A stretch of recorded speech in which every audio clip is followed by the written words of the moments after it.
Bismillahirrahmanirrahim. Assalamualaikum warahmatullahi wabarakatuh.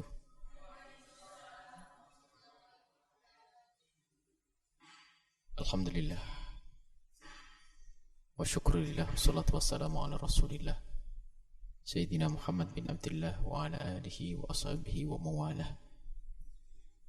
Allahumma ya Rabbana takhir qulubana minan nifaqi wal hasadi wal hiqdi wal kibri wal riya'i wal ujbi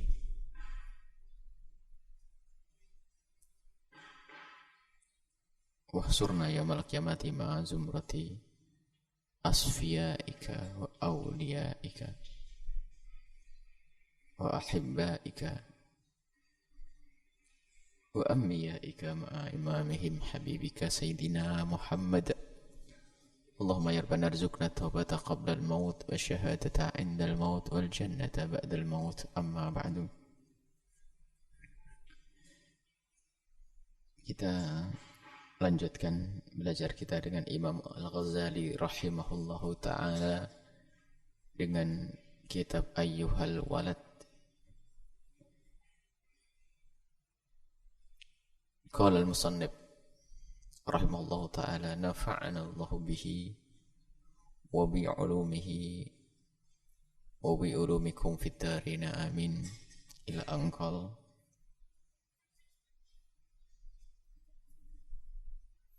Ayyuhal walad,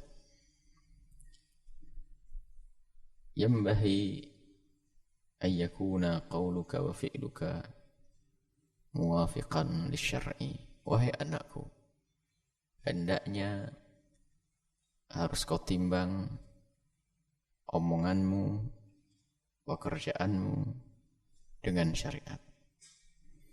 Sebelumnya diingatkan juga oleh Imam Ghazali, ibadah yang tidak patuh dengan syariat sia-sia.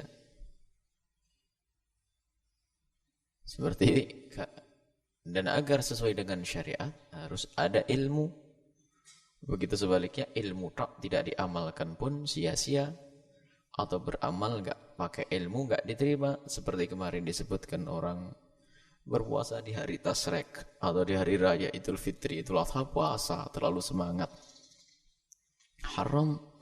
Beribadah bukan dapat pahala tapi dapat dosa. Atau sholat bajunya baju menggosok.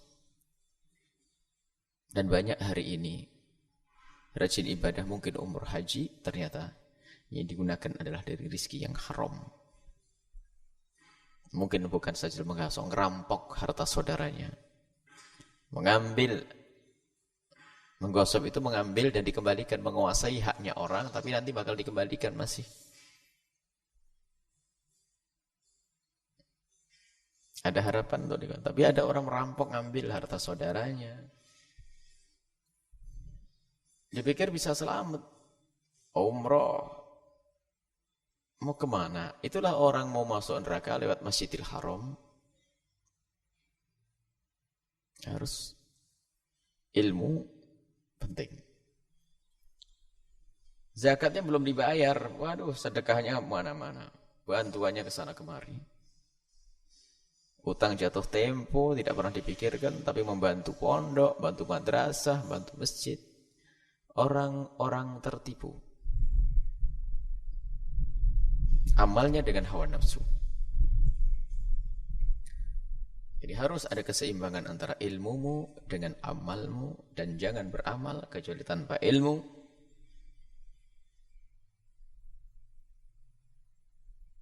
Kemudian dilanjutkan oleh Imam Al-Ghazali rahimahullahu ta'ala, yanbaghi laka ayyakuna, hendaknya bagimu, harus.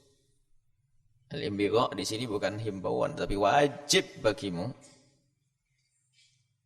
Wajib bagimu, wahai anakku, omonganmu itu, fi'luka, pekerjaanmu itu wajib muwafiqan li syar'i, sesuai dengan syariat. Wajib perilakumu, omonganmu harus sesuai dengan syariat.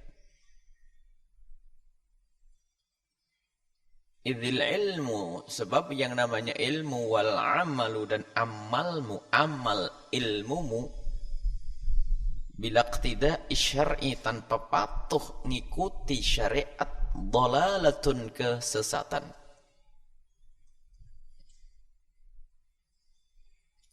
Imam Ghazali dalam kitab Al-Kashf wat-Tabyin yang kita baca pada tahun lalu mengungkap bagaimana tertipunya banyak dari obat ahli tasawuf, ahli ibadah.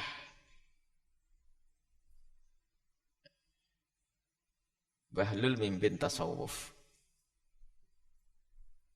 Tidak ada punya ilmu syariat jadi guru torekoh. Mau membawa kemana wong dia sendiri tidak tahu jalan. Hanya bapaknya meninggal langsung dia nengkreng. Jadi guru torikoh lah. Imam Ghazali marah. Lihat, ingat.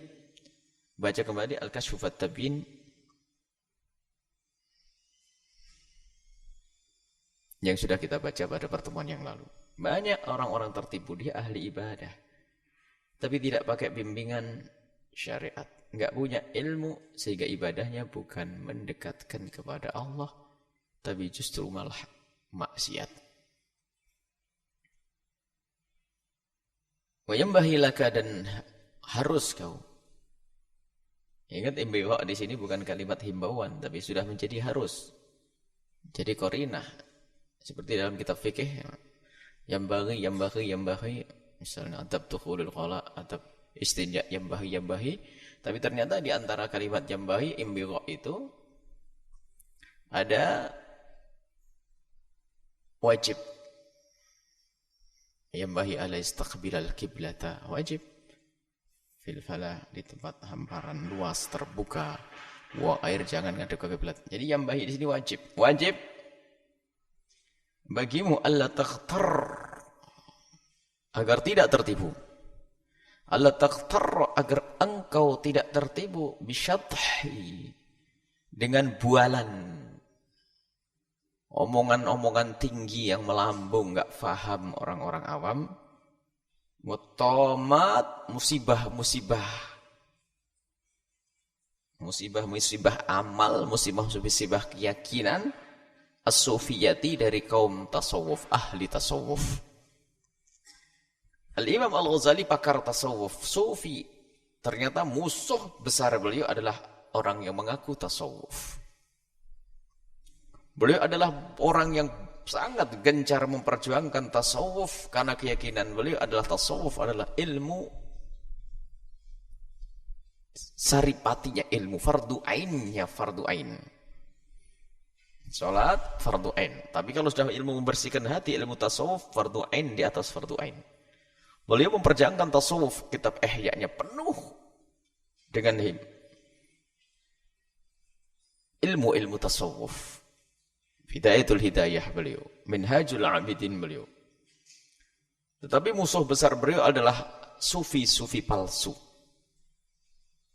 yang membawa turuhat, bualan-bualan omong yang gak berguna, satahat, ngomong melambung, kerjaannya diskusi. Yang dibaca mungkin Ihya Ulumuddin ya Imam Ghazali rahimahullahu ta'ala.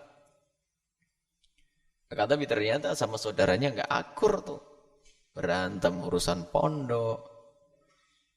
Ihya Ulumuddin, abangnya baca Ihya, adiknya baca Minhajul Abidin untuk perang. Kitab hebat semuanya. Akan tapi ilmunya hanya ilmu untuk pamer. Kalau dia adalah orang khatam Ihya setiap bulan Ramadan atau setahun sekali, Ihya cerita. Imam Ghazali ini jagonya. Kalau beliau ngomong begini, ini memang beliau sudah punya pengalaman. Bukan beliau anti tasawuf. Tasawuf hari ini dipegang bukan oleh ahlinya. Kebanyakan, kata Dr. Muhammad Said Ramadan Al-Buti, beliau berkata bahwa di Syam banyak guru-guru yang disebut sebagai mursyid tasawuf menjadi murid tasawuf saja tidak pantas. Menjadi murid saja tidak pantas, bagaimana menjadi guru tasawuf? Gara-gara pendusta tasawuf dan penjahat tasawuf itulah semakin banyak orang memusuhi tasawuf. Jadi kalau ada orang anti tasawuf dan musuh tasawuf, itu adalah salahnya orang yang mengaku dirinya ahli tasawuf. Perilaku aneh-aneh, melanggar syariat. Tasawuf adalah hak. Agar tidak salah paham di sini, ini bukan berarti Imam Ghazali memerangi tasawuf. Tomatnya ahli tasawuf, syatahatnya ahli tasawuf. Ibn Arabi punya istilah, punya satohat, tapi bukan untuk didiskusikan di kelas lalu diajarkan untuk anak-anak. Membangun husnudzon dengan Ibn Arabi adalah benar, akan tapi ketahuilah satohat adalah istilah. Istilah-istilah tasawuf yang hanya difahami oleh ahlinya. Istilah dalam ilmu fikih kalimatnya sama, beda di saat dihadirkan dalam ilmu hadis. Istilah yang ada dalam ilmu hadis beda jika dihadirkan di dalam ilmu sosiologi.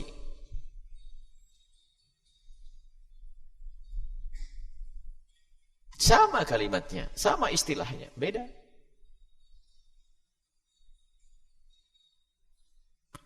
Makanya kalau sudah namanya istilah, itu harus dikembalikan kepada ahlinya. Termasuk satohat ahli tasawuf tidak boleh diterjemahkan oleh pakar fikih. Tanyakan kepada ahlinya sana, waktu ngomong itu kayak apa. Tapi, yang jelas hal-hal semacam itu bukan untuk kita umbar. Dan memang di situ ada penjahat-penjahat tasawuf. Karena memang itu kan semacam legitimasi umat masa, semacam pengukuhan dari masa. Kalau sudah pakai gelar tasawuf, sufi, wali itu nanti. Makanya berbondong-bondong orang masuk dunia tasawuf. Biarpun pendusta dia. Bagaimana seorang guru torekoh itu menjadi guru torekoh?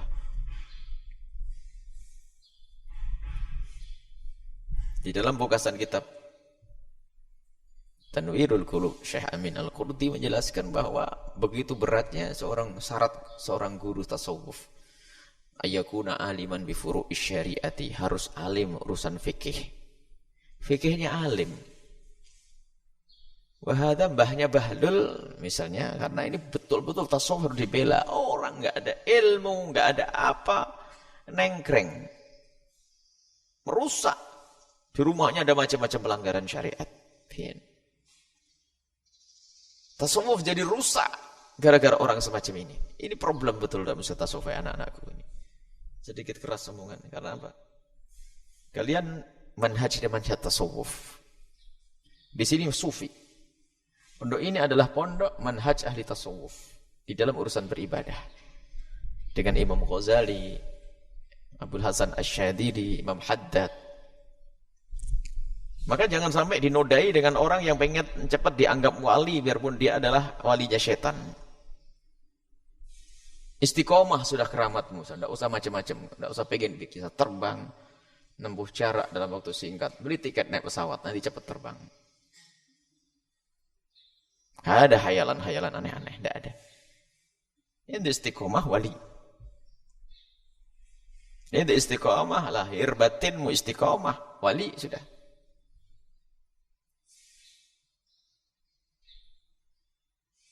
Dan kita ingin dibesarkan, diagungkan, dimuliakan oleh Allah. Nah ini Imam Ghazali betul-betul di dalam kitab Tabyin At-Kashf wa Tabyin juga betul-betul keras dengan al-ubbad, istilah ubbad atau ahli ibadah atau tasawuf. Dari masa ke masa memang ada penjahat-penjahat tasawuf ini. Sesaat ngaku thariqah al-Qadiriyah, sesaat ngaku thariqah Syadziliyah, kalau thariqah Qadiriyah sendiri hebat. Kembali kepada Syekh Al-Imam Abdul Qadir Al-Jilani, Syadzili dengan Abil Hasan Asy-Syadzili, Rifai Imam Ahmad Rifai, dan masih ini adalah tasawuf besar. Cuman kadang nama besarnya Imam Syekh Abdul Qadir Al-Jilani hanya dipakai stempel orang fasik untuk kepentingan dirinya. Mau menjelaskan syariat nggak bisa, pura-pura majdub. Kalau majdub kan tidak ditanya, majdub. Oh. Majdub seolah-olah dia sudah ditarik oleh Allah. Sehingga betul-betul orang kayak ditarik oleh Allah. Dia lupa dunia kecuali sama duit, tidak lupa. Maksudnya problem ini. Majdub itu adalah orang nggak senang duit itu sudah. Kalau ada orang majdub saat ini sudahlah. Pokoknya sudah nggak keganggu sama perempuan, sama duit, sama syahwat, itu majdub beneran sudah. Wali itu. Yalah.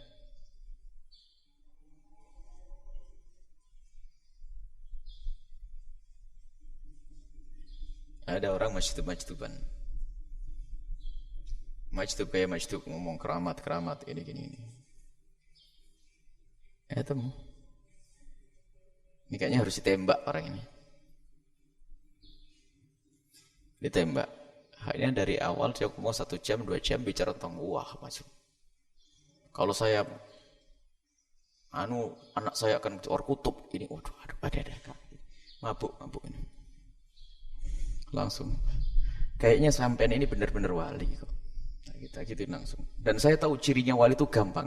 Enggak pernah minta duit, suka ngasih duit, itu wali. Dan saya paling percaya kalau saya begitu. Bingung dia mikir duit. Dibegituin saja kalau masjid itu saya wali, saya percaya pokoknya wali itu enggak seneng duit, suka ngasih duit. Jadi ada orang kaya, setiap orang dibilang saya sampai. Ini loh, tasawuf sufi. Sufi itu adalah orang yang dekat kepada Allah, hatinya dekat kepada Allah, perilakunya dijaga. Imam Syafi'i ya kutub. Kalau pengen tahu kutub ya Imam Syafi'i, wali kutub itu. Tapi enggak pernah ada cerita Imam Syafi'i kutub. Enggak pernah ada cerita Imam Syafi'i merubah pasir jadi tepung, enggak pernah dengar kan?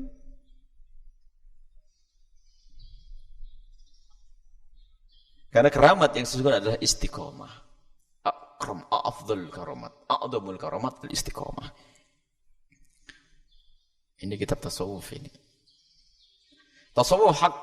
Jangan tertipu dengan sebagian orang yang anti tasawuf, tapi kita pun juga sedikit memaklumi orang yang anti tasawuf itu karena apa? Ulahnya anti tasawuf palsu. Sedikit maklumi. Waduh.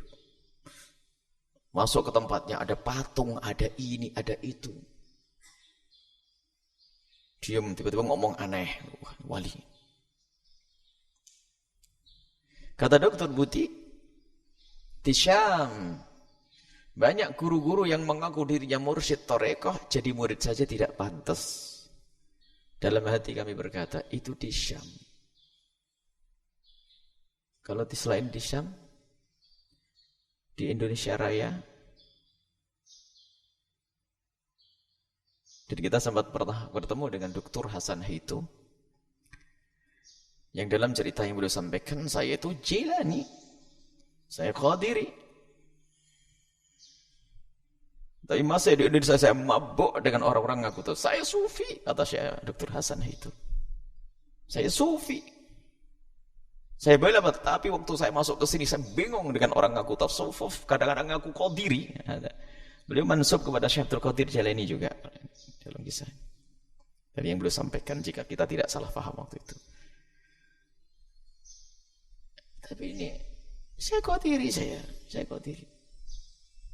Anak Qadiri. Tapi heboh tasawuf palsu. Baik anak-anakku, kalian ini akan punya makom di dunia sebagai ahli ilmu, punya pondok, punya santri. Sudah jujur saja, saudara. Kalau tidak kelihatan keramat, jangan ngaku-ngaku keramatnya orang loh. Ini gara-gara saya. Ngaku keramatnya orang. Oh dulu itu para kekasih Allah, para wali itu kalau punya keramat, sesuatu yang khariqul adah itu ditutupi seperti seorang wanita menutupi darah haidnya. Sampai digambarkan, wah sekarang cerita karomah. Apa itu? Mimpi Nabi diobral sana sini, kiamat lah. Sembunyikan seperti seorang wanita menyembunyikan darah haid, malu. Sudah enggak berlagu di sini, enggak usah aneh-aneh di sini. Mimpi Nabi untukmu dengan Rasulullah. Ada anak ngadu, ya Buya saya mimpi ketemu Nabi. Ente lapor ke anak-anak, cerita anak-anak tak usir dari pondok. Kita tidak bikin pondok di sini budaya orang gaya mimpi Nabi. Nanti ya banyak orang bohong nanti akhirnya. Karena merasa dia lebih bagus lah kok nggak mimpi-mimpi, akhirnya besok bohong. Aku juga ketemu Nabi Muhammad. Sama kayak orang ngaku mimpi ketemu hantu itu ya. Kalau ada di kamar mandi sana ada orang ngaku ketemu hantu, besok semuanya ngaku melihat hantu. Khususnya yang kecil-kecil itu. Kenapa? Mau ke kamar mandi tidak berani, nggak ada yang nganterin. Baru jerit hantu lah, lalu semuanya ngaku ketemu hantu. Akhirnya jadi hantu semuanya. Nggak ada di sini. Alhamdulillah tidak ada hantu kan di pondok ini. Nggak ada hantu. Nggak ada jin, nggak ada, mana ada jin hantu. Kalau ada orang menuju ente jinnya itu.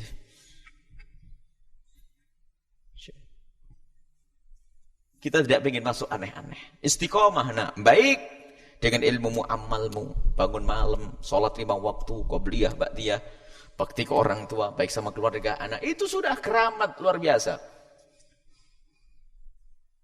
Nggak usah pakai amalan aneh-aneh, pengen berjalan di atas air. Mau jadi mau atraksi jalan di atas air. Emangnya apa? Keutamaan jalan di atas air. Laba-laba air saja berjalan di atas air tuh, wah canggih tuh perhatian. Tahu laba-laba air? Nggak pernah bangga dia. Mau terbang tuh burung tuh, bikin jalan di tembok, cicak. Nggak pernah bangga ini. Ngapain jadi begitu? Subhanallah. Aneh-aneh. Ada santri pengen ilmu keramat. Ilmu keramat. Istiqomah, lembut tutur katamu, ciri wali. Akhlakmu mulia, ciri wali. Matamu kau jaga, ciri wali. Sudah selesai. Yang Buya takutkan kan di itu. Sebab stempel itu, kalau stempel dia hebat itu gampang laku. Stempel wali, stempel tasawuf, stempel ulama, stempel Nabi Muhammad. Dahsyat. Ternyata penjahat hanya pakai bajunya tok ahli tasawuf. Rohnya tidak ada tasawufnya. Jangan tertipu kau dengan satohatnya ahli tasawuf. Nggak usah didiskusikan satohat ahli tasawuf. Al-Jili adalah yang dikatakan masyhur dengan tasawufnya. Bagaimana Imam Haddad mengatakan dalam muqaddimah risalah Mu'awanahnya. Jangan kau baca karangannya Al-Jili. Al-Jili itu Al-Jilani. Beliau seorang sufi tapi punya satohat dalam Insan Kamilnya. Imam Ghazali mengatakan, Imam Haddad jangan baca, berbahaya. Lah Imam Haddad. Kalau pengen tahu buku tasawuf yang benar, baca bukunya Imam Haddad. Oleh ini benar, lempeng syariat. Nggak ada ngomong aneh-aneh. Sekarang, waduh. Imam Kusyairi, risalah Kusyairiyah. Termasuk Imam Ghazali dengan Ihya-nya.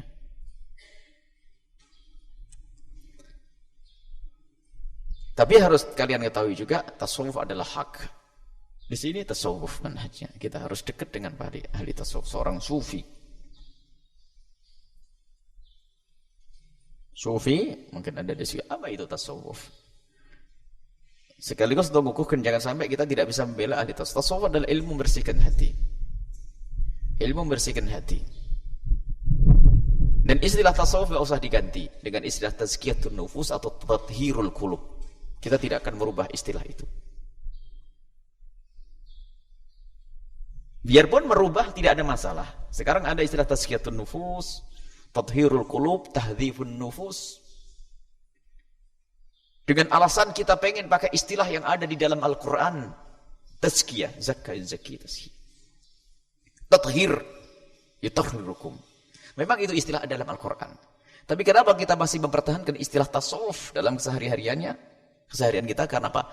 Istilah tasawuf sudah mengakar dari masa ke masa. Kalau kita kembali kepada kitab orang dahulu, ada namanya sufi.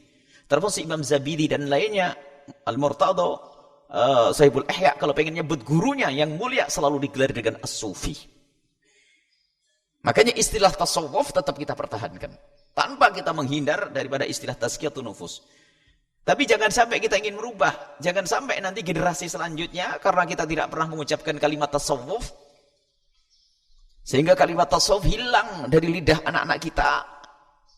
Sehingga yang ada hanya tazkiyatun nufus, tathhirul qulub, tahdzibun nufus. Giliran cucu kita membaca kitab sufi gak bener, ataunya kita juga sufi dibilang mbahku sesat. Kita tetap pertahankan istilah tasawuf. Biarpun istilah tasawuf itu adalah namanya la musyahata fil istilah. Tidak perlu kita merebutkan masalah istilah, tapi ada maksud kita untuk mempertahankan istilah tasawuf. Karena apa? Istilah ini sudah mengakar dari masa ke masa. Kalau sampai kita tidak menyuarakan tasawuf yang benar, nanti akan ada orang yang merusak tasawuf semakin gencar. Hilanglah tasawuf. Hilang peninggalan-peninggalan ilmu lama. Sufi. Tanpa kita tanpa kita merasa berat untuk menggunakan istilah yang lainnya. Biasa tathhirul qulub boleh, tapi istilah tasawuf anakku sengaja kita pertahankan. Sehingga kita tidak ragu berkata anak sufi. Sebab dari masa ke masa, mengakar dari masa ke masa. Coba kalau seandainya kita tidak pernah menggunakan istilah tasawuf, kemudian orang gencar memerangi tasawuf, baca bukunya Imam Ghazali kayak begini, dipikir tasawuf itu semuanya rusak, habislah semuanya ilmu tasawuf. Baik, memang istilah tasawuf tidak pernah diucapkan Nabi SAW. Kalimat tasawuf tidak pernah keluar dari lidah Nabi. Tidak ada hadis tentang istilah tasawuf, tapi itu istilah yang digunakan oleh para ulama, ilmu membersihkan hati. Intinya seperti itu. Untuk membersihkan hati. Untuk memberikan roh daripada amal kita. Rohnya amal adalah ini, ilmu tasawuf. Di dalam mendefinisikan tasawuf macam-macam. Dari mana sih istilah tasawuf itu diambil? Yang jelas seorang sufi itu lautifa biqalbihi, kalau seandainya hatinya itu dibuka, diputer di pasar sudah nggak malu lagi. Artinya lahir batinnya itu sama ahli tasawuf itu. Nggak ada menutup-nutup karena hatinya sudah dibersihkan. Baik. Adapun masalah istilah tasawuf, anak-anakku semuanya adalah istilah. Istilah, adapun dari asal bahasa apa? Ada yang mengatakan itu dari asal bahasa Yunani, ada yang mengatakan dari asal bahasa Arab, ada macam-macam. Setidaknya ada 5 pendapat tentang kalimat tasawuf itu dari mana datang.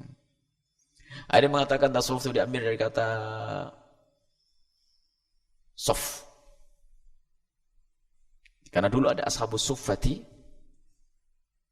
ada sof. Karena sof dari sofis sholah. Ini ada mereka-reka bahasa, menyocok-cocokkan. Tapi kita tidak ada urusan dengan menyocok-cocokkan, tapi istilah tasawuf itu ada sof. Sebab ahli tasawuf itu paling senang untuk mengisi sof yang pertama dalam sholatnya. Rajin ibadah. Boleh nggak apa-apa, ketemu. Ada yang mengatakan dari kata sof, sofa yasfu, sofi. Bersih. Karena ahli tasawuf punya kerjaan untuk membersihkan hati. Ada yang mengatakan diambil dari kata ashabus suffati, orang yang meninggalkan dunia hanya untuk dekat dengan Nabi, untuk dibuatkan tempat di kiri kanan masjidnya Nabi. Suffah. Berapa? 3. Ada berapa? Sof, sofi, suffah. Ada yang mengatakan dari kata suf. Suf itu wal. Baju keras. Jadi kain yang tidak pernah dipintal dengan lembut adalah wal. Baju kasar. Ahli tasawuf meninggalkan kenyamanan, keenaan, tidak menggunakan baju-baju lembut. Jadi baju wal, baju kasar. Yang kelima adalah dari bahasa Yunani, dari kata sopos. Ada filosofos, sopos. Sopos itu hikmah. Karena ahli tasawuf biasanya kalau ngomong hikmah, itu hanya untuk mengenang-enangkan bahasa. Yang jelas istilah tasawuf ada di dalam syariat kita. Selesai. La musyahata fil mustalah fil istilah. Enggak perlu kita meributkan istilah, yang penting intinya. Mungkin ada yang mengatakan, kalau tidak meributkan istilah, kenapa diganti taskiyah? Kok enggak? Saya tidak mau ganti taskiyah karena ada maksud di sini. Untuk mempertahankan istilah ini, karena istilah ini sudah mengakar dari masa ke masa. Kalau ada orang ngomong tazkiyatun nufus, ahlan wa sahlan, boleh. Tapi saya akan ngomong tasawuf dan sufi. Kita tidak meneragu dengan istilah tasawuf. Kalau adanya penjahat tasawuf, justru kita harus pertahankan mana pejuang-pejuang tasawuf yang sesungguhnya. Sebab semua disiplin ilmu tentu ada penyelewengnya. Dalam urusan ilmu hadis ada pendusta hadis. Dalam urusan fikih ada mutasahilin fil fikih, orang yang ingin fikih. Dalam urusan akidah ada khawarij, mu'tazilah. Ada setiap disiplin ilmu ada penjahatnya. Itu umum, wajar. Dunia tasawuf juga ada penjahatnya. Sampai hari ini. Ini adalah tasawuf. Nah ya, kita harus paham. Ayyuhal walad, wahai anakku. Sudahlah, jangan aneh-aneh. Tasawuf lempeng sudah. Enggak usah khayal. Enggak usah urusanmu dengan mimpi, urusanmu dengan alam nyata, sudah selesai. Enggak usah cerita mimpi ketemu Rasulullah, ketemu saya Abdul Qadir Jalani, Sunan Gunung Jati. Sudahlah, itu hanya untukmu saja, bukan untuk diobral. Mimpi Rasulullah adalah kemuliaan yang sesungguhnya. Dan yang membuat mimpi adalah Allah. Tapi berdusta atas nama Nabi adalah kehinaan yang sesungguhnya, falyatabawa maq'adahu minan nar. Yang kita antisipasikan itu berdusta atas nama Nabi.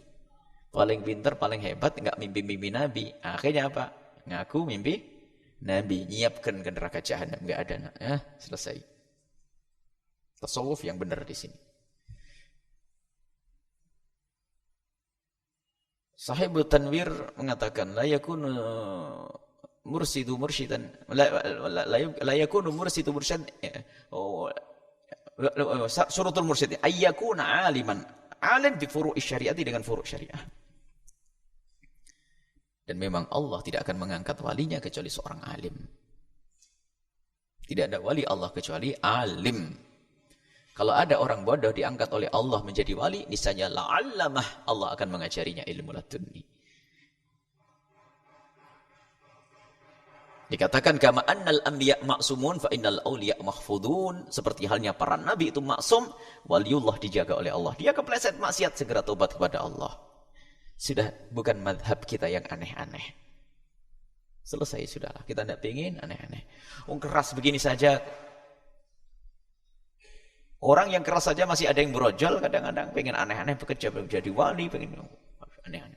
Istiqomah, tidurnya tepat waktu, sore sudah tidur, bangun malam, subuh sholat, baca wirid, selesai. Besok siangnya urusan dengan manusia yang baik, dagang yang benar, sudah sufi. Lianna suluka hadhi tariqah yakunu bil mujahadati, sebab cara hidupnya ahli tasawuf ini, tariqah kita ini, kata Imam Ghazali, ini caranya adalah yakunu bil mujahadati, dengan mujahadah, dengan bersungguh-sungguh, bukan khayal, bukan ngomong ngelantur, bukan, sungguh-sungguh, serius. Wa qat'i syahwatin nafsi, memerangi syahwat dan hawa nafsu. Keramat yang sesungguhnya yaitu, istilah keramat itu kan khawariqul adah, keluar dari adah. Adahnya siapa? Bukan adati hawa nafsika, adat dari hawa nafsumu itu loh keramat. Keramat bisa langsung terbang dan sebagainya ini. Khawariqul adah, adah siapa? Adati, kebiasaan hawa nafsumu, itu baru keramat yang sesungguhnya.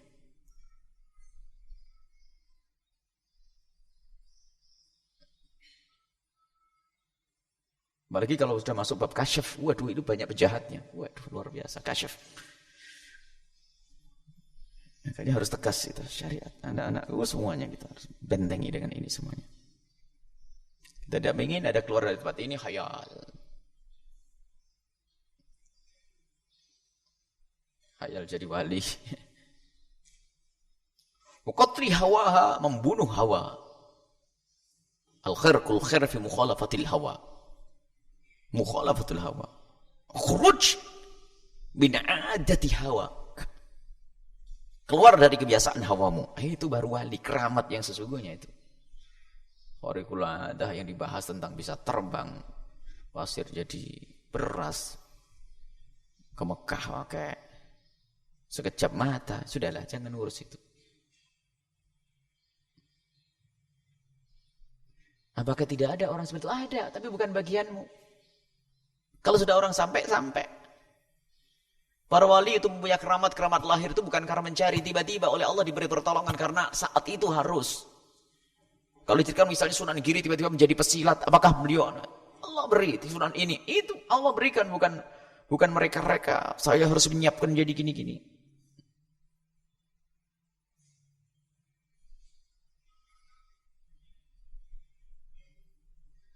Memang survei membuktikan. Yang banyak dikerumunin orang itu memang yang orang majdub-majduban itu. Yang majdub-majduban yang setengah-setengah. Aneh-aneh itu. Wah, ini yang datang macam-macam itu. Sampai di Jombang pun pernah ada anak kecil punya batu apa itu, orang berebut. Memang yang aneh-aneh begitu yang senang. Tapi orang lempeng, kenceng akidah, tasawuf yang bener pada berat orang susah. Pengennya itu sholat males-malesan, ibadah males, duitnya banyak, langsung masuk surga. Itu pengennya itu. Ya, aneh-aneh, tidak ada. Tegas nih, ini syariat. Ini Imam Ghazali, kita manhaj Imam Ghazali, bukan manhaj siapa-siapa ini. Imam Ghazali kan jelaskan, jangan tertipu dengan syatohat, omongan-omongan bualan, omongan-omongan yang berat. Dari ahli tasawuf yang kalian tidak paham. Bisaifir, perangi, kau bunuh hawa nafsumu, bisaifir riyadhah, dengan riyadhah. Riyadhah itu adalah melatih diri. mengurangi kerakusan. Nah, kalau orang sudah pelatih dari rakus, mustahil dia akan berbohong hanya untuk dagangannya, untuk cari nafkah. Nggak ada. Rebutan kursi, rebutan harta, nggak ada. Labit tawamati, dan bukan dengan musibah-musibah yang sering kita dengar dari sufi-sufi palsu, atau turohat dengan omongan-omongan bualan yang nggak berguna. Diskusi tentang tasawuf setiap malam sama muridnya ngomong tentang makomat, makom wah. Sampai jam 3 malam tidur, subuhnya hilang. Wali apa itu? Wah, itu paling asik itu. Beberapa kali ada pengaduan dari beberapa kawan, wah ya gimana nih, ada orang apa sufi. Terus setiap malam kalau ngomong sama santri, ada berapa santri? Ada 11. Tapi fanatik betul. Iya. Terus setiap hari diskusi masalah tasawuf, masalah makamah. Selesai jam berapa? Jam 4. Setiap malam tuh. Subuhnya di mana? Wah, sering subuhnya hilang. Wah, itu aulia syaitan.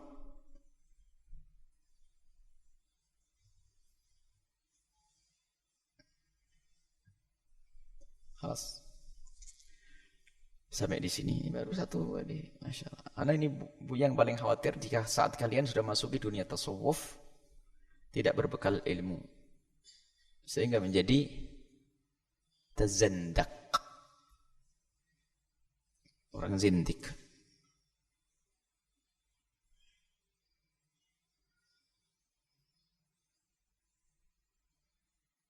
Tasawuf walam yatafaqqah tazandak, tafaqqah walam yatasawwaf tafassak.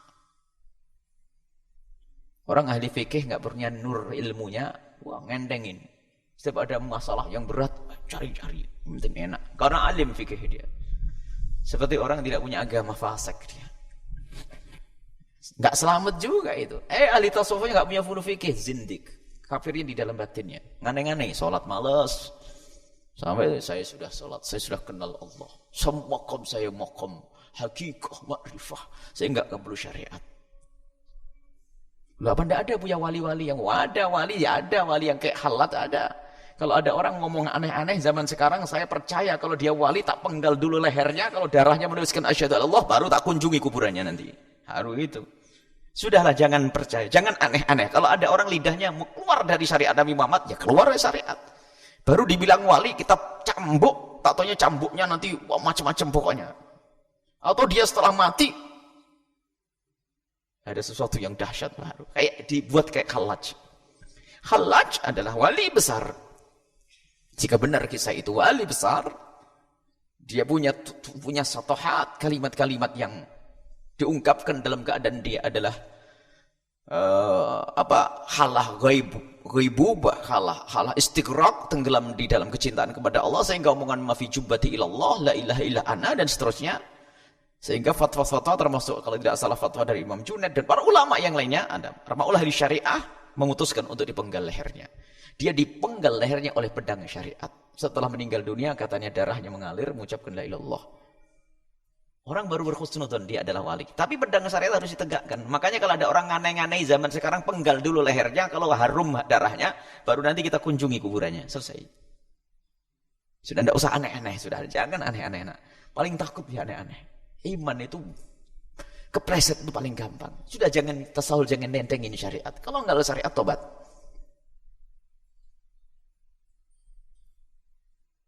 Selesai. Ini saja, ya. Wallahu a'lam bishawab. Yang mau ditanyakan?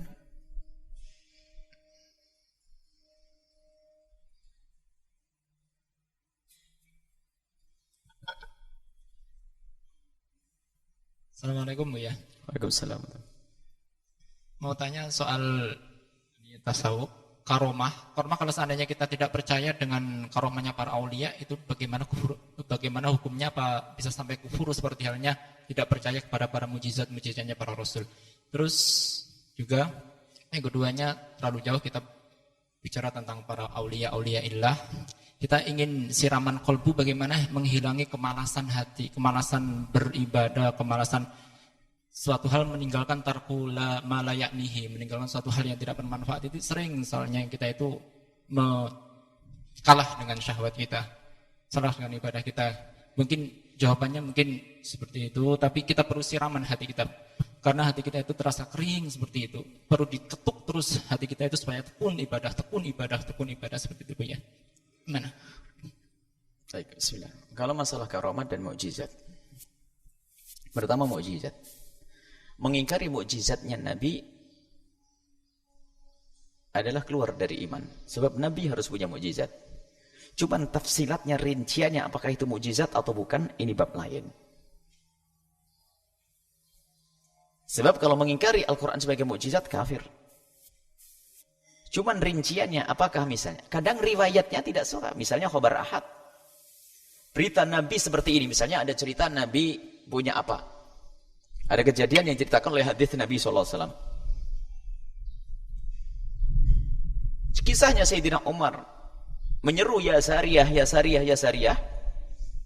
Nah itu orang kalau mengingkari yang demikian tidak sampai kafir. Karena apa? Riwayatnya bukan mutawatir. Tapi mengingkari mukjizat secara mutlak adalah nggak boleh. Misalnya ada seorang wali punya kisah begini, kalau kita mengingkari kisah itu tidak sampai kafir karena mungkin kisahnya dusta. Mungkin juga karena apa? Khobar tidak mutawatir. Tapi kalau kita mengingkari secara mutlak tidak diperkenankan. Bahkan keluar dari iman bisa saja. Cuman takyidnya menentukan ini mukjizat, ini karomahnya si fulan, ini lain-lain cerita ini. Sekarang banyak juga murid membual, ingin menggedekan dirinya sendiri, caranya apa? No nengkreng. Gurunya diperbanyak keramatnya, baru nanti dia muridnya orang punya banyak keramat.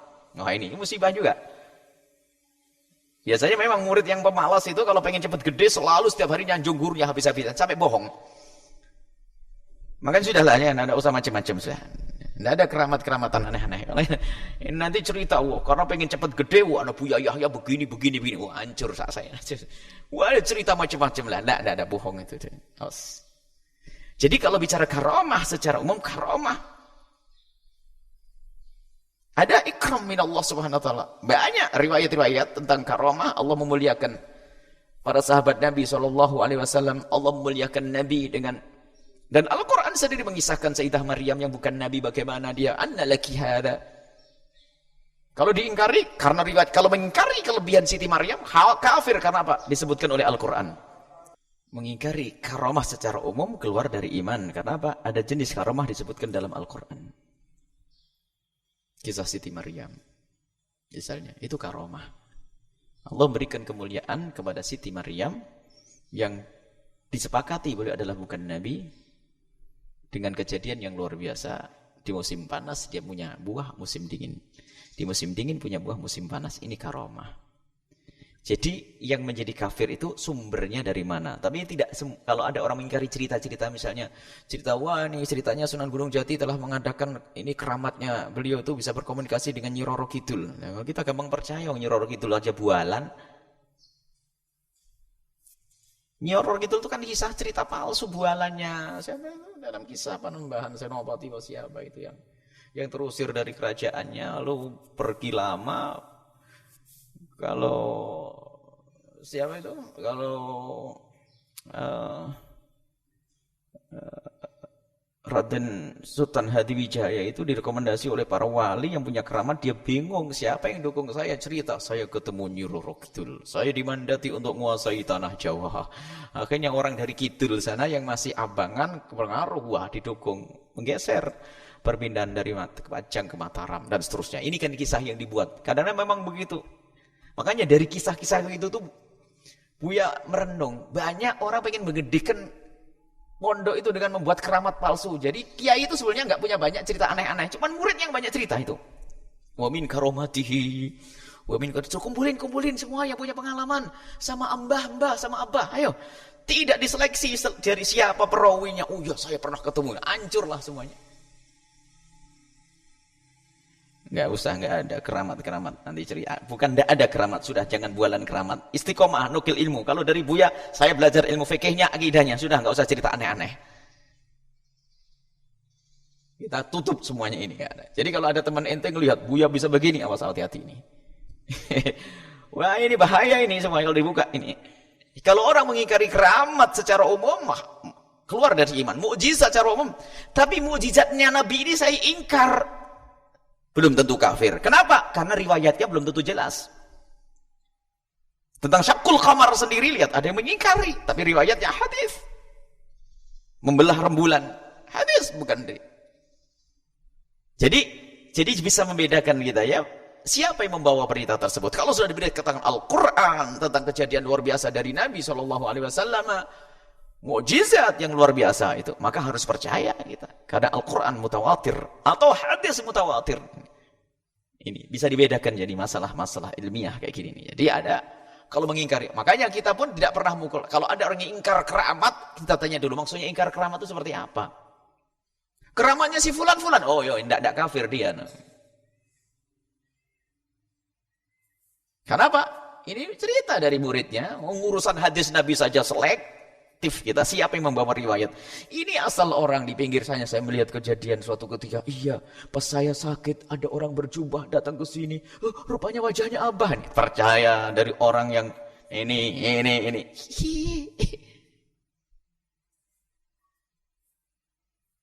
Mungkin benar, tapi kan makanya Wali Songo itu kan tidak tampak ilmunya, karena banyak yang menukil hanya cerita aneh-anehnya. Kita pengen Wali Songo itu dengan ilmu beliau itu. Wali Songo itu bukan dengan kosong. Wali Songo itu nyebarkan ini dengan hikmahnya, dengan ilmunya. Tapi yang cerita di film Wali Songo itu kan yang pasir jadi beras, ya, nggak makan berapa hari kuat, kan yang aneh-aneh gitu aja. Ini ya. Karomah itu seperti itu, kemuliaan yang diberikan oleh Allah kepada kekasih-kekasihnya. Dan tidak bisa diminta, tapi tiba-tiba saja diberi oleh Allah. Tapi semuanya akan tertutup dengan karomah yang namanya istiqomah. Selesai. Adapun pertanyaan kedua, bagaimana kita bisa memilih pergaulan, omongan, bagaimana kita giat beribadah? Tentunya ibadah itu kan kerjaan anggota tubuh, harus patuh dengan sultannya, yaitu di dalam hatinya. Makanya Imam Ghazali selalu menguatkan urusan hati. Lemahnya beribadah seseorang kembali kepada lemahnya keimanan. Sehingga malam dalam urusan akidah, al-imanu yazidu wa yanqus. Jadi di saat imannya mulai berkurang, ibadah berkurang. Semakin kita kuatkan keyakinan, maka akan kuat ibadah. Kita membangun keyakinan. Yakin ada hukuman Allah, takut maksiat. Sehingga kenapa orang banyak maksiat? Dia sering lupa kepada Allah. Dia tidak kurang meyakini. Bukan tidak yakin, yakinnya berkurang. Akan adanya neraka dan seterusnya. Dia percaya adanya neraka. Tapi kalau tidak kurang tertutup oleh hawa nafsunya. Sehingga dia tahu neraka, tapi kalah dengan hawa nafsunya. Bangun keyakinan. Contohnya sederhana aja. Kalau di daerah Jawa Timur misalnya ada orang kerja di pabrik apa. Setiap pagi itu keluar jam 6 pagi. Ribuan orang lewat pondok itu. Kalau di Lirboyo itu kan ada pondok, setiap pagi ada orang kerja. Ini mulai jam 6 penuh itu, setiap hari ribuan orang itu kerja ke salah satu pabrik yang ada di sana. Itu mulai jam 5 sudah bangun, mandi, masakin anaknya, baru berangkat pulang sore. Setiap hari itu istiqomah itu. Loh kenapa? Kok istiqomah? Karena yakin dari perusahaan setiap akhir bulan ngasih gaji 600.000. Coba kalau ada keraguan-keraguan, kayaknya bakal dikasih gaji enggak nanti. Ini sudah bakal mundur dia. Karena yakin. Lah, masalahnya keyakinan. Ada orang bertanya, Buya kok saya susah bangun malam, pakai beker susah. Bukan karena bekernya, biarpun pakai kentongan tetap nggak bangun tuh. Bukan karena beker, kurang gede, bukan. Sekarang dirubah, nggak pakai kentongan. Nanti malam yang sholat malam di sini dapat 5 juta. Yang sholat di sini dapat 5 juta. Beneran ini. Waduh, nggak pakai beker, sudah bangun ya. Kenapa? Semangatnya ini ada kering. Jadi keyakinan yang perlu dibangun. Makanya ilmu, iman, secara otomatis. Atau sebaliknya, kata Imam Ghazali nanti dalam bab selanjutnya ada. Imam Ghazali punya banyak kitab termasuk dalam Aqidah al-Iqtisad wal I'tiqad, termasuk nasihat-nasihat Imam Ghazali dalam Bidayatul Hidayah. Jika ternyata engkau menemukan dirimu lemah untuk beribadah, sebenarnya yang lemah adalah imanmu. Langsung saja koreksi. Di saat engkau semakin senang maksiat, juga yang lemah adalah imanmu. Enggak usah banyak cerita, itu kata Imam Ghazali. Allahu a'lam bishawab. Allah.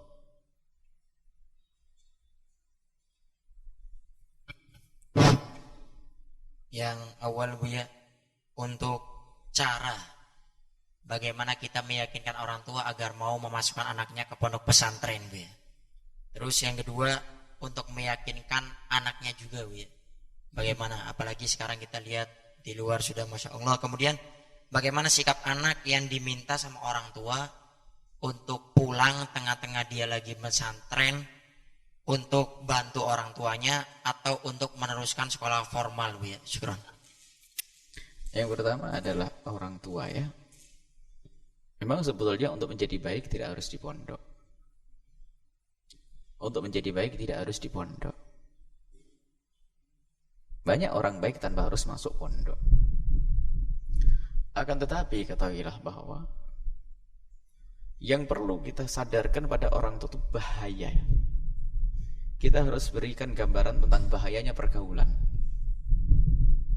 Kalau langsung untuk masuk ke pondok, Bang, Anda mikir saya jauh dari anak saya, makannya gimana nanti.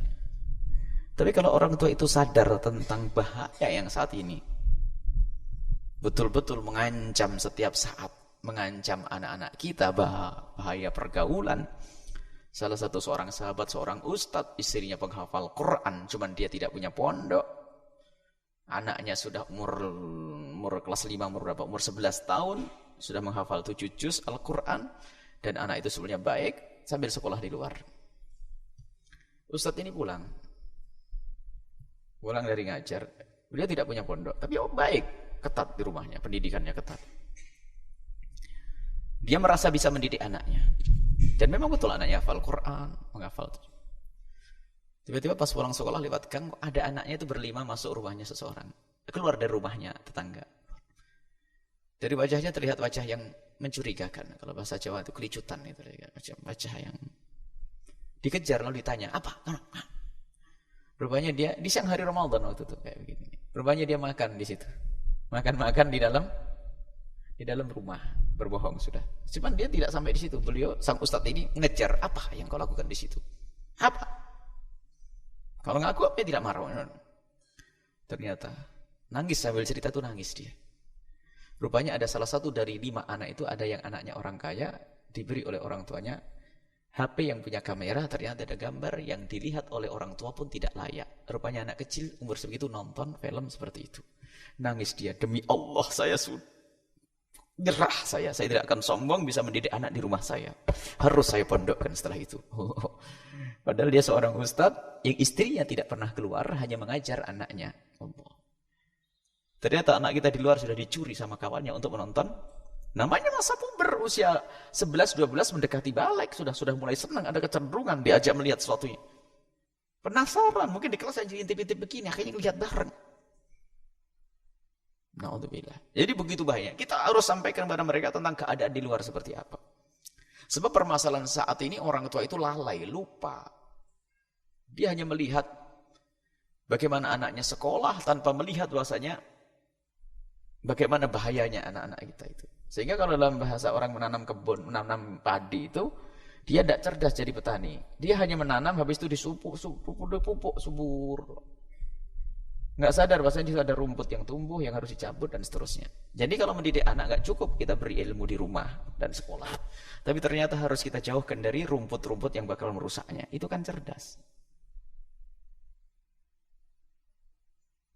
Nah, setelah paham seorang tua tentang bahayanya pendidikan di luar, maka baru berpikir nanti, perlahan.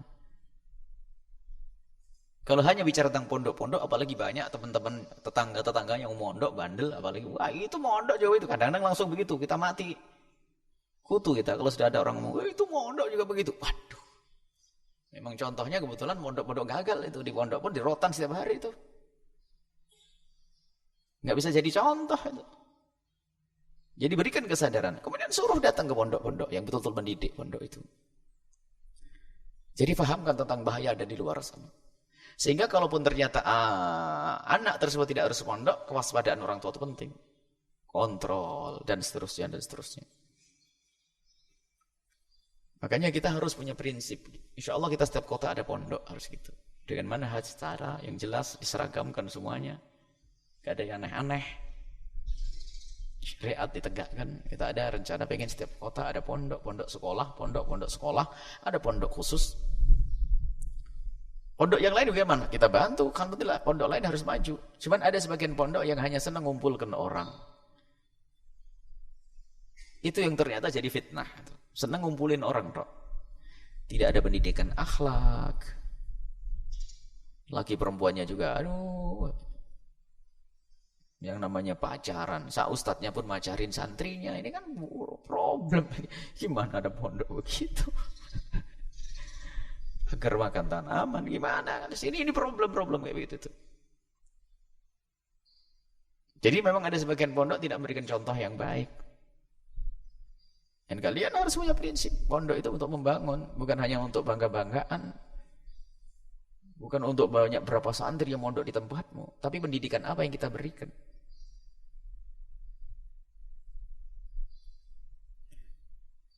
Makanya di sini pagernya adalah di hati kalian masing-masing. Kita buat pondok terbuka semacam ini. Yang ada pertemuan, ada ini. Tapi Buya ingin membiasakan kalian punya hati yang terjaga. Hati yang terjaga. Makanya Buya akan marah betul kalau kalian melanggar. Mengotor di hati kalian dengan pacaran, dengan ini. Pulang ke sana. Kalian tidak subur di sini. Karena pertama itu adalah muqaddimah zina. Pergaulan yang tidak baik. Bahaya kan? Dan tidak pantas. Makanya harus tegas, keras. Demi kebaikan kalian. Tapi sisi lain Buya buka lebar-lebar kalau pengen nikah. Nah. Pengen nikah halal, gak ada istilah muda. Pasti orang nikah pada waktunya. Kalau sudah pengen nikah, sudah punya waktu untuk menikah. Dia waktunya menikah. Kita buka pintu selebar-lebarnya untuk pernikahan karena halal. Tidak ada nikah dini itu. Yang ada adalah zina dini yang banyak itu. Naudzubillah. Tapi ingat jangan melanggar. Ini pendidikan. Laki perempuan harus ada batas-batasnya di hati. Kita tidak membuat tembok tinggi sampai seorang perempuan tidak pernah melihat laki-laki, tidak pernah komunikasi. Akan tapi kalau sudah keluar dari pondok, waduh, masya Allah. Kayak setiap laki-laki dilihat, siapa itu? Laki-laki muda begini, lebih ganas daripada enggak seperti itu. Kita ingin biasakan kalian bagaimana cara bergaul yang baik, menata hati. Diuji hatimu. Dites gimana kamu bergaul dengan cara yang baik. Itu pendidikan. Nah, pendidikan itu melatih. Kemudian untuk meyakinkan anak-anak, mungkin bahasa sederhana yang sering Buya sampaikan dalam dunia pendidikan, paksa anakmu dengan cara yang tidak terpaksa. Ini gimana maksa anak dengan tidak terpaksa? Kita punya target, anakku harus ke sana. Kalau orang ngangon bebek itu, ayam itik. Jadi kalau itik itu langsung lempeng ke sana, nggak mengiringan, muter sana, jalan sana. Jadi kalau kita menginginkan sesuatu untuk anak kita dan itu sudah kita rencanakan, kita pikirkan dengan matang, kita musyawarahkan, anakku harus sampai sana. Sementara anak kita bukan kambing yang bisa kita ikat lehernya, tarik set, nyampe. Dia punya hati, punya nurani, punya jiwa.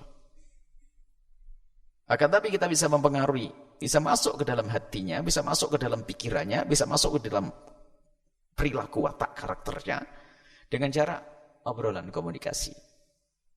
Kalau kita menginginkan anak kita jadi dokter, jangan tamat SMA langsung masuk fakultas kedokteran, pasti bulat nanti dia. Tapi dari kecil sudah sering kita beri buku kesehatan, kita beri tentang bagaimana manfaatnya seorang menjokter, ini dididik dengan kemuliaan. Nanti di saat tamat SMA kebayang. Kenapa kok ada anak kecil tiba-tiba pengen mondok? Karena dia sering dengar bapak ibunya cerita tentang keadaan pondok dan sebagainya. Mencetak ulama, kekasih Allah. Jadi pastinya saya pengen mondok. Tapi dikit kamu jangan nakal, tak pondokin loh ya nanti. Waduh kacau ini. Ini yang mengajak perang dengan pondok itu. Jadi ternyata dari awal sudah kita sering ajak bicara tentang itu. Mungkin tidak harus, makanya biasanya kalau ada orang pengen mondok, jangan mondok. Ajak main ke pondok. Nginep sehari 2 hari. Sebelum bosan dia pulang. Sehingga dia punya kenalan. Datang lagi. Sebelum bosan dia pulang. biasanya. Makanya sering ngajak main ke tempat-tempat mulia itu adalah di samping ada rohaniat di situ. Makanya kalau ada orang langgar tuh susah anaknya kerasan di sini tuh. Ada orang bawa pulang dulu, tapi dia sudah kerasan, bawa pulang nggak kerasan tuh anaknya nanti, nggak mau denger. Sebab mereka punya hati, biarpun kerasan tapi harus ada aturan. Kalau suruh bawa pulang dulu, karena ada beberapa 3 hari pulang dulu. Nanti sampai di rumah tuh pengen lagi, saya pengen balik kapan itu nunggu, karena keambil hatinya sudah. Ada beberapa aturan seperti itu. Jadi anak kita ajak bicara tentang keutamaan menjadi orang alim, ustadz, nanti manfaat untuk saya nak, biar saya ada doain soleh, dicintai Allah, Rasulullah, setiap hari itu. Lah bapaknya tidak pernah ngomong begituan.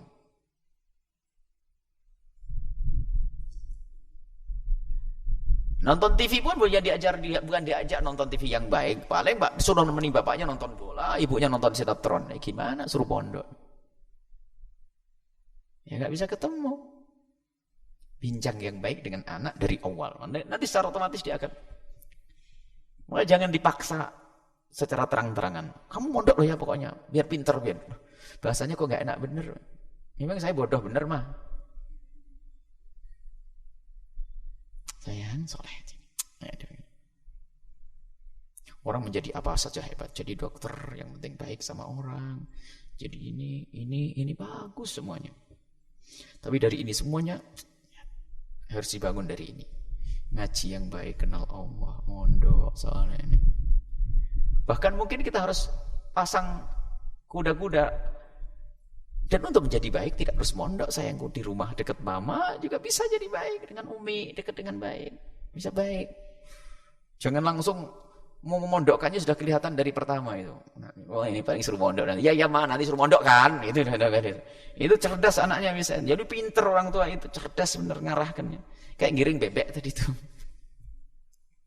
Jadi biasakan bicara yang baik. Bahkan mungkin kita tutup nggak usah bicara tentang pondok. Tentang orang baik, orang soleh, orang ini dan sebagainya.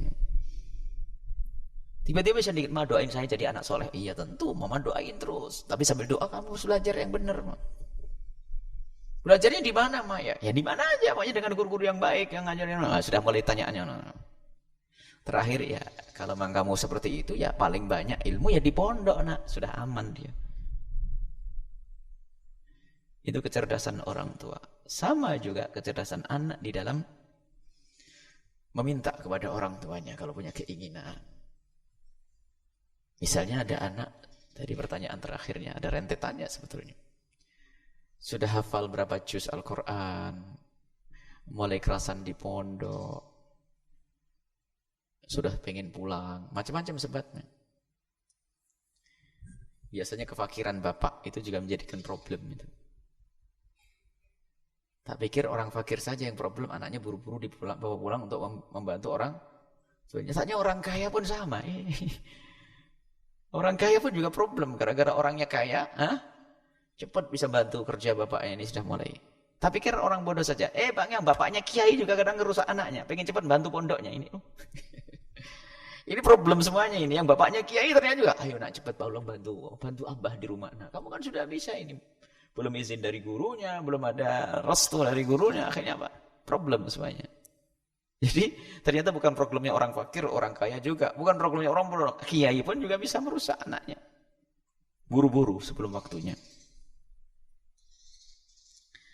Nah, kemudian jika ada anak kok tiba-tiba diminta oleh orang tuanya, dilihat hakikat kebutuhannya seperti apa. Jika memang anak tersebut dibutuhkan benar, misalnya bapak ibunya sakit, sudah sepuh, tidak ada yang nolong, pulang, ngabdi kepada orang tua, bagian daripada jihad. Akan tapi yang menjadi masalah adalah karena orang tuanya belum punya wawasan. Ada orang di sini setelah mengambil anaknya, setelah hafalannya hilang di rumah, baru mau balik lagi. Ente mau ngatur peraturan, ente rubah, giliran anaknya sudah nggak benar baru balik lagi. Gimana ente seenaknya sendiri? Ada orang dengan anaknya seenaknya sendiri. Makanya biasanya kalau ada orang-orang yang anaknya berbakat, langsung bapaknya tak wanti-wanti, jangan kamu rusak, jangan kamu rusak, jangan kamu rusak. Ada saat-saat. Nggak usah khawatir, tujuan kita adalah Tujuan pondok, tujuannya membangun anak lebih hebat. Lebih hebat lagi. Dan besar, itu sudah cita-cita sudah. Jangan khawatir kita ngomong ke orang tua selalu begitu. Jangan khawatir, kita ingin benar dia. Kalaupun harus ada izin, tata krama dan seterusnya. Jadi kalau tiba-tiba ada seorang santri yang tiba-tiba harus pulang membantu orang tuanya, dilihat bantu apa sih? Kalau bantu urusan keuangan, dilihat seperti apa kebutuhannya. Mungkin kita bisa arahkan sambil belajar dapat uang mungkin.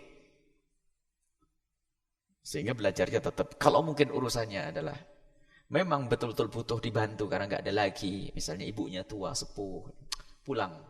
Sudah nanti di surga sudah punya pangkat tinggi. Cita-citamu ingin menjadi orang alim, keputus karena ibumu sakit, pulang saja sudah mengabdi kepada ibu. Engkau adalah termasuk Uwais zaman sekarang, Uwais Al-Qarani. Jadi kita lihat seperti apa.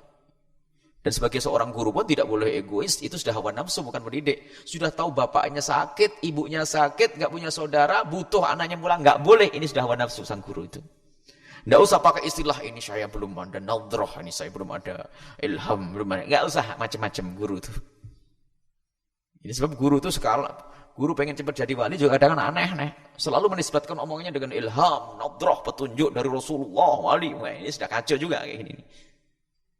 Lihat semestinya apa. Kalau memang rumahnya adalah butuh, oh Nabi saja lihat ada orang ya Rasulullah, sungguh aku ingin berjihad denganmu ya Rasulullah. Apakah hal abuka hayyun? Nah.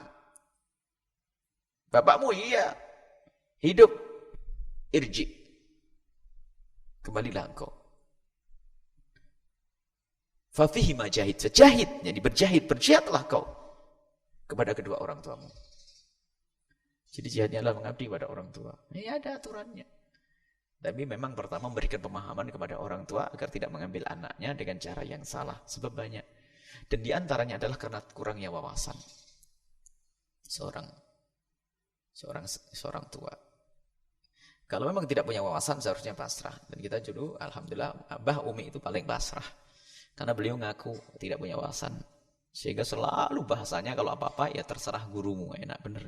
Terserah gurumu. Umi ini terserah gurumu. Nah. Balik kalau dipikir-pikir bisa saja kalau punya ilmu ngatur guru. Tapi karena awam, selalu bahasa terserah gurumu, selamat. Nah, bisa sampai tuntas pendidikan, selesai, dan seterusnya. Baik, ini saja anak-anakku semuanya. Semoga kalian berhasil. Hati dijaga. Terus belajar kita dengan Imam Ghazali. Sampai kalian nanti usul sampai kepada Allah Subhanahu wa Ta'ala. Semoga Allah memberikan kepada kita semua ilmu yang manfaat. Menjaga hati kita. Menjaga orang tua kita. Menjauhkan kita dari sebab-sebab kesesatan. Semoga Allah berikan kepada kita ilmu yang manfaat untuk diri kita, keluarga kita, masyarakat kita, di dunia dan di akhirat. Menjauhkan hati kita dari kedengkian, menjauhkan hati kita dari kesombongan, menjauhkan hati kita dari riya, dari ujub. Semoga Allah senantiasa melihat hati kita dengan kasih sayangnya, dengan rahmatnya. Panjang umur, orang tua kita diampuni oleh Allah, guru-guru kita diampuni, diberi rahmat, panjang umur semuanya, sehat afiat, husnul khatimah. Habibna fil Fatihah.